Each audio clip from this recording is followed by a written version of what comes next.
તો આ સાથે ગાંધીનગરથી સમાચાર સામે આવી રહ્યા છે। ગાંધીનગરથી સમાચાર પ્રાપ્ત થયા છે તો ગાંધીનગરમાં મગફળીના ટેકાના ભાવે ખરીદી ન કરતા રાજકારણ ગરમાયું છે।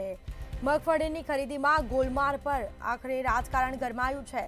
માણાવદરના એમએલએ અરવિંદ લાડાણીના આક્ષેપો પર દિલીપ સંઘાણીએ પ્રહારો કર્યા છે। ટેકાના ભાવે ખરીદીમાં ગેરરીતિના આક્ષેપો તદ્દન ખોટા છે। દિલીપ સંઘાણીએ જણાવ્યું છે 75% મગફળી ખરીદવાની જવાબદારી ગુજકાવા સોલને સોંપાઈ છે, જેમાં એક પણ સેન્ટર પર ગેરરીતિ થાય તો પગલાં લેવા જણાવ્યું છે।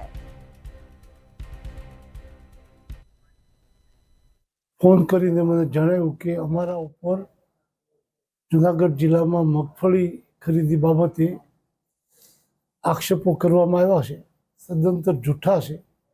એટલે મારા નામનો ઉલ્લેખ કરવામાં આવ્યો છે, એટલે કે નરેન્દ્રસિંહ પરમારનો અને બાકીના અધિકારીઓ। તો આવા ખોટા આક્ષેપો કરીને મને વ્યક્તિગત અને ગુજકો મસલને જે રીતે બદનામ કરવાનો પ્રયાસ થયો છે, તો એની સામે 1 કરોડનો દાવો કરવો છે તો મને પરવાનગી આપો। કોઈ અધિકારીની વ્યક્તિગત કે ગુજકો મસલની આબરૂ બદનામ થાય એ રીતે આક્ષેપો થતા હોય ને સત્યતા ન હોય તો એ તપાસવા માટે એમણે કોર્ટ સમક્ષ 1 કરોડનો દાવો કરવાની માગણી કરી અને મેં એની મંજૂરી આપી છે।